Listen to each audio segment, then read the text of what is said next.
Le président américain Donald Trump et le premier ministre israélien Benjamin Netanyahou ont présenté à Washington la proposition de paix finale pour la bande de Gaza.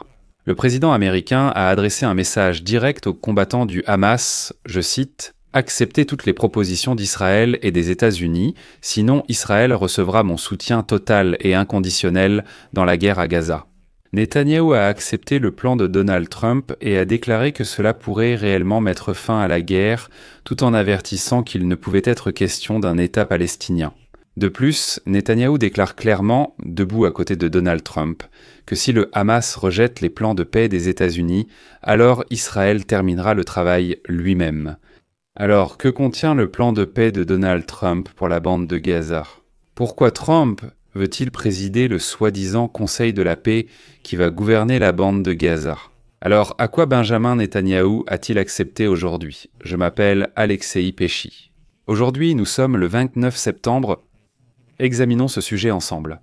Mais avant de commencer, je tiens à vous rappeler que chaque jour, sur cette chaîne YouTube, plusieurs analyses d'actualité sont publiées afin que vous soyez au courant de toutes les nouvelles. C'est pourquoi je vous recommande de vous abonner à cette chaîne YouTube et d'activer la cloche pour recevoir des notifications sur la sortie de nouvelles vidéos. Merci d'écrire un commentaire détaillé. Abonnez-vous aux émissions. Alors aujourd'hui, le 29 septembre, Donald Trump et Benjamin Netanyahou se sont rencontrés à Washington.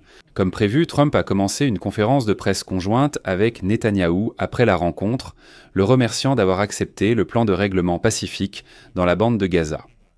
Netanyahou est au d'abord resté silencieux de manière significative, bien qu'il ait déclaré plus tard qu'il soutenait tout de même le plan de Donald Trump.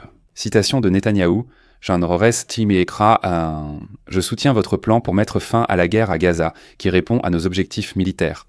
Il ramènera en Israël tous nos otages, privera le Hamas de sa puissance militaire et de sa domination politique, et garantira également que Gaza ne représentera plus jamais une menace pour Israël. » Ensuite, Netanyahou ajoute, citation, Nous devons comprendre que donner à chacun la chance d'agir pacifiquement nous permettra d'atteindre nos objectifs militaires sans effusion de sang supplémentaire.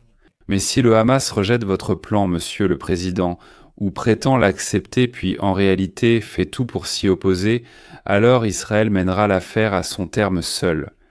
Trump a aussi reconnu que le Hamas pourrait faire échouer l'accord, mais a précisé qu'en ce cas, Israël bénéficierait du soutien américain pour poursuivre sa campagne militaire.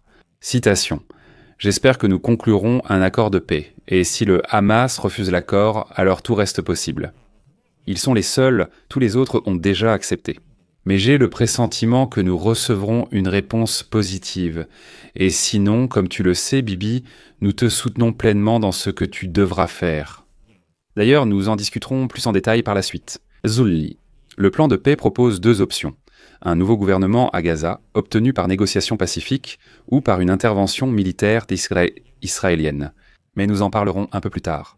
Donald Trump a également déclaré que les États-Unis offrent aux Palestiniens la possibilité de prendre leur destin en main, ajoutant que l'administration palestinienne ne pourra s'en prendre qu'à elle-même si la paix n'est pas atteinte. Il a ensuite cité quelque chose d'intéressant. L'avenir des Palestiniens reste incertain. Mais le plan que nous avons présenté aujourd'hui vise à mettre fin immédiatement à la guerre, à ramener tous nos otages et à créer des conditions de sécurité acceptables pour Israël et de réussite pour la Palestine. Et ensuite, Donald Trump a annoncé qu'il dirigerait le Conseil transitoire pour la paix, chargé de reconstruire la bande de Gaza après la guerre. De plus, les plans de Donald Trump vont encore plus loin. Il a déclaré que l'Iran pourrait finalement rejoindre les accords d'Abraham. Ces accords visent à normaliser les relations entre Israël et ses voisins du Moyen-Orient. Cela paraît improbable. Il est également important de noter qu'aujourd'hui, Netanyahou a rencontré dans le bureau ovale le Premier ministre du Qatar, le Cheikh Al-Thani, et qu'à l'issue de cette rencontre, ils semblent avoir trouvé un terrain d'entente. Et des sources assurent que Netanyahou s'est tout de même excusé auprès du Qatar pour la frappe sur leur capitale visant à éliminer des combattants du Hamas ce mois-ci. Et c'est ici que nous arrivons au plus intéressant. Alors, que comprend le plan de Donald Trump pour mettre fin à la guerre dans la bande de Gaza?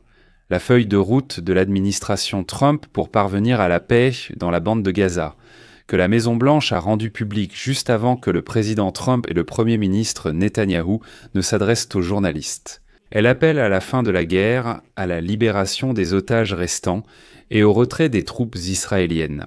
Eh bien, apparemment, depuis sa présentation initiale par le dirigeant des pays arabes à New York, ce plan a tout de même subi quelques modifications la semaine dernière, car le document est passé de 21 à 20 points. Ainsi, le document indique, je cite, « Les forces israéliennes se retireront jusqu'à une ligne convenue afin de préparer la libération des otages. Durant cette période, toutes les opérations militaires, frappes aériennes et tirs d'artillerie seront suspendues. La ligne de front restera gelée jusqu'à ce que les conditions pour un retrait complet et progressif soient remplies. » Maintenant, en ce qui concerne les changements. La version initiale prévoyait la libération de tous les otages détenus par Hamas dans les 48 heures suivant la conclusion de l'accord. Dans la dernière version, cela doit être fait dans les 72 heures sto. Dans la nouvelle version de ce plan aujourd'hui, il n'y a plus de mention directe qu'Israël n'attaquera pas le Qatar, comme c'était le cas dans la version présentée la semaine dernière. Autrement dit, Israël ne prend pas un tel engagement. Le plan précise que personne ne sera forcé de quitter Gaza, mais ceux qui le souhaitent pourront partir et revenir librement. Et cela malgré la déclaration précédente de Donald Trump concernant le déplacement forcé des Palestiniens. Le plan précise également qu'Israël n'occupera ni n'annexera Gaza.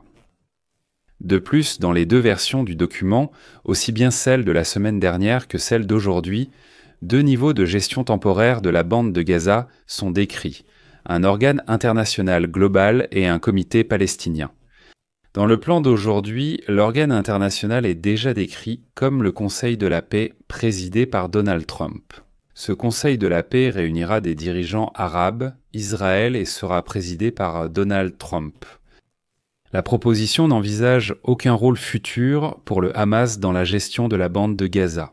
Il y est également reconnu la possibilité de créer un État palestinien, mais il n'est pas dit que les États-Unis ou Israël reconnaîtront un tel État. Je le répète, la proposition présente deux scénarios possibles pour l'évolution de la situation. C'est très important. Autrement dit, il est clairement indiqué que si la première option ne fonctionne pas, la seconde entre en vigueur. Voilà. Selon l'un d'eux, les forces israéliennes se retirent sur une ligne convenue si Hamas accepte de libérer tous les otages dans un délai de 72 heures. Selon une autre option, si Hamas refuse, fait échouer l'accord ou ne libère pas tous les otages.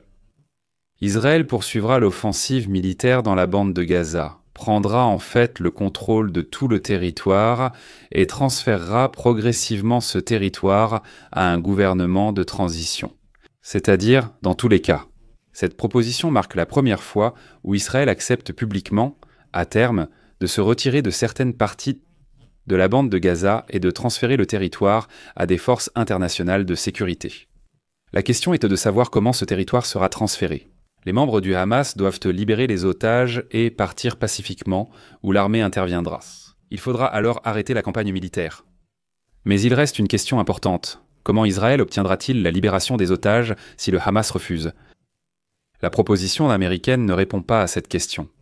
Le Premier ministre israélien Netanyahou a déclaré qu'Israël terminerait le travail lui-même si le Hamas n'acceptait pas le plan, c'est-à-dire qu'il poursuivrait la guerre. Enfin, j'ajoute une citation essentielle de Netanyahou pour réflexion. Il me semble qu'elle montre qu'Israël a vraiment obtenu, grâce à cette guerre, des conditions assez acceptables pour lui-même. Le Premier ministre israélien affirme que le plan de Trump atteint en fait tous les objectifs militaires d'Israël.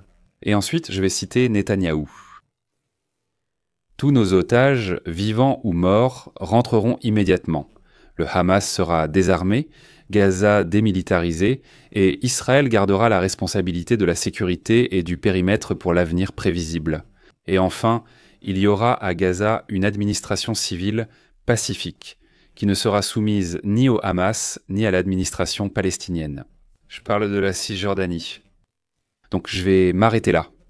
Donnez votre avis, partagez vos conclusions dans les commentaires sous cette vidéo, écrivez dans les commentaires. Pensez-vous que le plan de paix de Donald Trump soit réalisable ? Ou bien pensez-vous que le scénario suivra une autre voie, où Israël devra occuper l'ensemble du territoire de la bande de Gaza avant de le placer sous administration internationale ?